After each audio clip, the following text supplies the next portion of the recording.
Why do we bow? 1. The purification of arrogance. First, we should know why we bow. We do not prostrate to be loved by others. I don't bow to the Buddha. Such notions are completely wrong. Buddha is not a god of this world. We prostrate to purify all past situations when we were disrespectful to others, preoccupied with our own gratifications, and committed many unwholesome actions ourselves. Prostration helps us realize that there is something more meaningful than ourselves. In this way we purify the arrogance we have built up over countless lifetimes of thinking, I am right, I am better than everyone else, or I am the most important person. Over countless lifetimes we have developed pride which is the cause of our actions and have accumulated karma which is a source of our suffering and problems. The purpose of prostration is to purify this karma and transform our mind. Prostration helps us rely on something more meaningful than our pride and ego. In this way, through the overflow of conviction and devotion, we are freed from everything we have accumulated through pride. 2. Purification of body, speech, and mind. When we bow, we act on the body, speech, and mind levels. The result of performing these prostrations is a very powerful and thorough purification.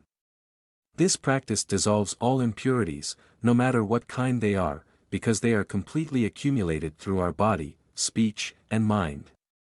Prostration purifies all three levels. Through the physical aspect of bowing we purify our body. I offer my body to the three jewels and all sentient beings, wishing all their wishes to be fulfilled. Through the repetition of the refuge mantra and the meaning we give it, we purify our speech. Through confidence in the three jewels, we develop an attitude of enlightenment and devotion. Because we are aware of the perfect qualities of refuge and offer everything to it, the barriers in our mind disappear. When our body, speech, and mind are purified, we realize that what we initially thought of as our body is actually a manifestation of enlightenment, of active compassion. What we initially think is our speech is actually the expression of enlightenment on the level of joy, our mind is the plane of truth of enlightenment. We can realize the enlightened reality of our body, speech, and mind, their fullness of intellectual truth that we are not aware of at first. We realize that this practice can lead us to our goal of enlightenment, because the three planes that manifest the state of a Buddha appear immediately after the three planes of our existence. Body, speech, and mind are purified. We don't have to look for enlightenment elsewhere. We don't have to hunt for any complete realization. The three planes of enlightenment are the true innate qualities of our own body, speech, and mind. We didn't realize that before. Prostration helps us discover it. 3. Physical benefits of prostrating. Prostrations strongly influence the balance and harmony in our body. Blockages in the body's energy meridians gradually dissolve. This helps us avoid diseases, lack of energy and other problems. Our mind becomes clearer, our ability to understand increases. State of mind while prostrating, we should bow with full conviction, joy and motivation to benefit others. 1. Confidence. We should have confidence in the perfect qualities of the three jewels and be confident that the blessings of the three jewels can remove the obscurations of our mind. Blessings can appear and purification is effective when our confidence in body, speech, and mind meets the transformative qualities of the enlightened body, enlightened speech, and enlightened mind, the sources of refuge. If we do not have conviction and cannot open our hearts to the three jewels, our prostrations will just be a show. 2. Motivation to benefit others. When we bow, we should understand that good deeds are the source of happiness for all sentient beings. Prostration is a fine example of this truth. When we practice with our body, speech and mind, we offer our energy to others wishing it to bring them happiness. We should rejoice in this truth and practice prostrations with joy. Correct practice. 1. Visualize the refuge tree. We visualize the entire refuge tree in the space in front of us. First we visualize Dorje Chang, the Lama who represents all sources of refuge. We visualize the Lama as the center of the refuge tree. We should be fully aware that Dorje Chang is our teacher and he is our Lama's mind. We think of Dorje Chang to affirm that the manifestation of the mind's nature is not contaminated by our habitual thoughts. To help us maintain a pure view, the view of wisdom, we visualize this perfect pure form. At the same time we maintain awareness that Dorje Chang is the mind of our Lama. Everything that appears in the space before us is like a rainbow or the reflection of a mirror, it is not a thing. If we have difficulty visualizing the entire refuge tree, we should have confidence that all the objects of refuge are actually before us even if we cannot hold them in our mind. 2. Awareness of ourselves and others, we are not alone while practicing. We are surrounded by all living beings throughout the entire universe.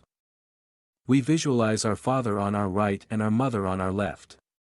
When we stand between our parents in this life we realize that each and every living being does not exclude those who were our parents in some previous life. This helps us remember the kindness of all our parents, all sentient beings, who have helped us throughout countless lives. We visualize the people we consider our enemies in front of us, between the refuge tree and ourselves. We think about people who cause us problems and hinder the implementation of our programs. All of these people are important because they help us develop qualities such as patience and compassion. We often want to avoid such people. We try to keep a distance from them. I don't want to think about them. Placing them in front of us helps us not to forget them. Treating our enemies in this way protects us from disrespecting them. We focus our attention on the refuge tree. We believe that taking refuge can free all sentient beings from the suffering of samsara, and can protect us from the afflictions that this suffering causes. In such a mind, surrounded by all sentient beings, we begin to repeat the refuge mantra. Everything around us begins to vibrate. We experience strong light emanating from the refuge tree. The light that shines upon us is due to our own devotion. This opens our minds even more. Then we begin to bow. We are the masters of the ceremony and guide the entire practice. My prostrations immediately inspire all sentient beings to begin similar practices. I heard all sentient beings repeating the mantra and performing prostrations. These vibrations fill the entire universe.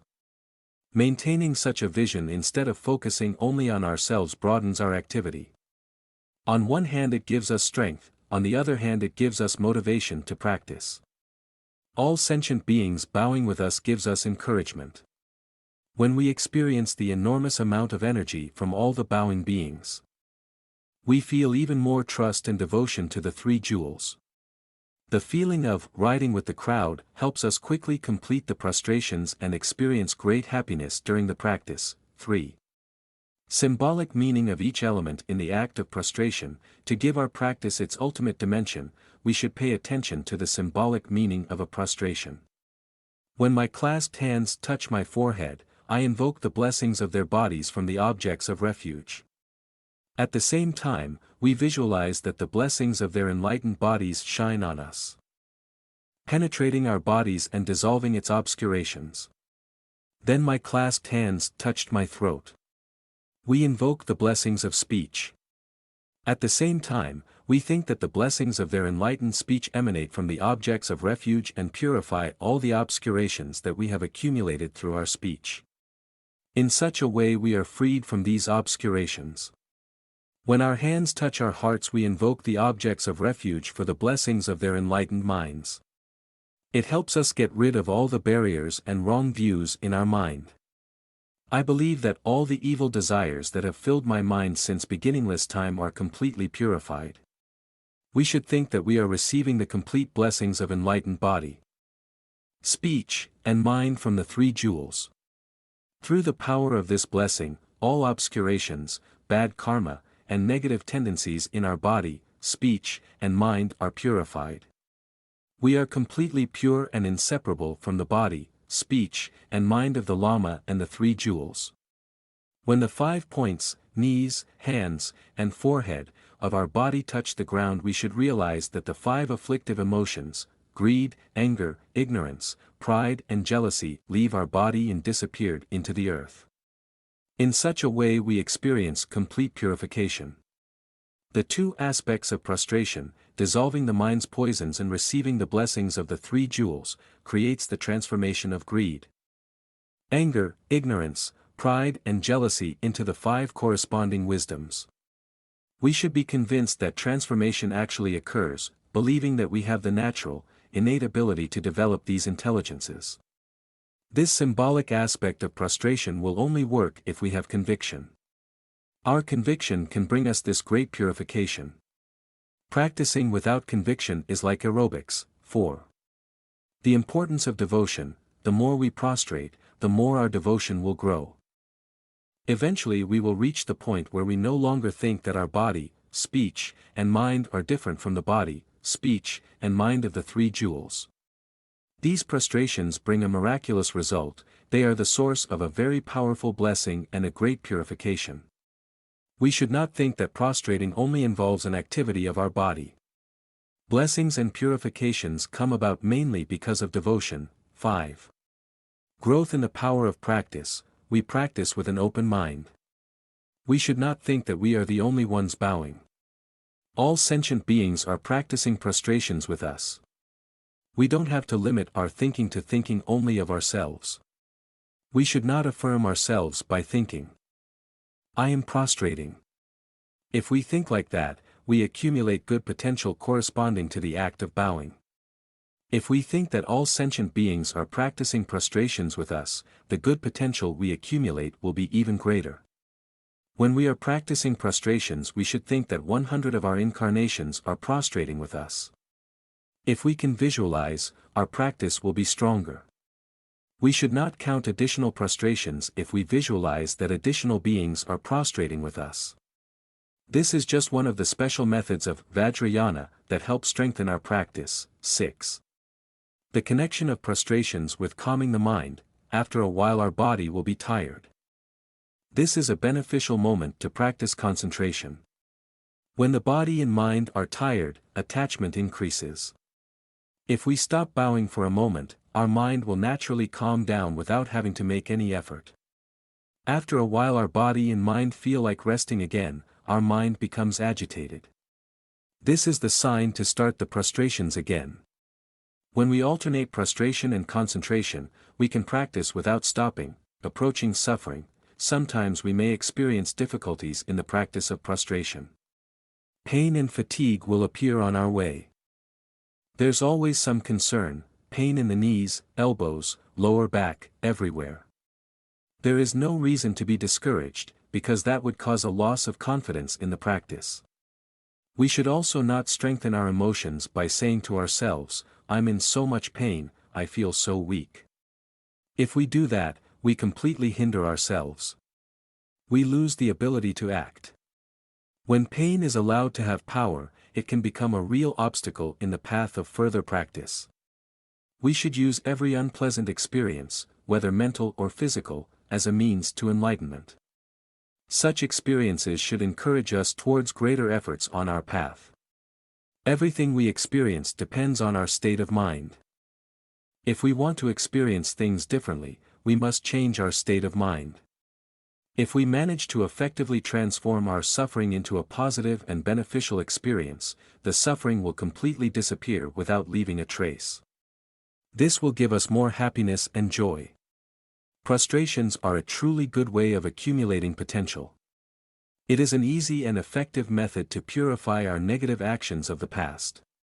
On the contrary, if because of pain and fatigue we continue to prostrate in boredom, true purification does not occur. Techniques for working with unpleasant experiences. 1. Karma reduction. We should not think that suffering is a very serious thing. We should remember that suffering is just karma. It is impermanent like everything else. Suffering comes to an end. When our karma matures, we should remain relaxed and attentive to this natural flow of events. If we arrange to fill our practice with an understanding of the impermanence of karma, it will disappear on its own. Karma is not something we have to accept or give up. It's like the obligation to pay the bill comes automatically. Once we have paid our debts, karma disappears on its own and there is nothing to give up. 2. Purification of karma by physical discomfort. Dharma practice eliminates the obscurations and defilements that are the result of our previous actions. We should realize that the physical discomfort we experience during practice is the result of the compassion of the three jewels. This relatively small suffering dissolves future karma, leaving it unripe. For this reason we should experience this suffering with joy and conviction. Such unpleasant experiences show that the practice is working. Using purification methods can lead to many unpleasant experiences on the body, speech and mind levels. At the same time, we are freed from difficulties and obstacles in our minds. When we experience purification as a result of our practice, our confidence in the three jewels increases. We feel a deep sense of gratitude because these relatively small frustrations help free us from conditions that, if left to mature, would cause even greater suffering. 3. Awareness of self-clinging through suffering. We should consider every suffering as an antidote to ego clinging. Experiencing our own suffering is in itself evidence of our egocentric attitude toward all phenomena. At the same time, such situations, where we experience suffering, give us the possibility of freedom from ego clinging. If we do not have the illusion of ego, then we can experience no suffering, not experience suffering. We should also understand the cause of our suffering. We experience it because of our previous actions. Ours is the result of ego clinging. By focusing too much on ourselves, we planted many karmic seeds, which now ripen into suffering. We can think of suffering as a teaching that shows us the results of actions that result from self-focus. Since beginningless time, this ego clinging has been the cause of our being trapped in the cycle of birth and death.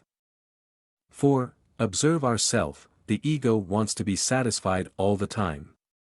As long as everything is going well, our ego is satisfied and tries to maintain this state. Our ego clings to this satisfaction and our mind is tormented with desire and greed. When good circumstances leave, the ego still clings to them because it wants to be satisfied and more attachment and desire appear in our mind. If unpleasant situations arise, the ego reacts with anger and hatred. It tries to avoid those unpleasant situations and replace them with pleasant experiences. In this way our mind is depressed and unhappy. We can recognize the continuous impact of the ego in every situation. It constantly classifies experiences as pleasant or unpleasant. If we follow the ego, we accumulate karma that sooner or later will ripen as different types of suffering. 5. Unpleasant experiences as a test of our perseverance. We should remember our vow to use our body, speech, and mind to benefit others. Knowing that we are working for the benefit of all sentient beings, we should keep that vow, overcome our inner difficulties, and continue our practice. Thank you for spending your valuable time on my channel Journey to Enlightenment. Wishing you a very peaceful and happy day. Don't forget to click like and subscribe to my support channel. See you in the next video.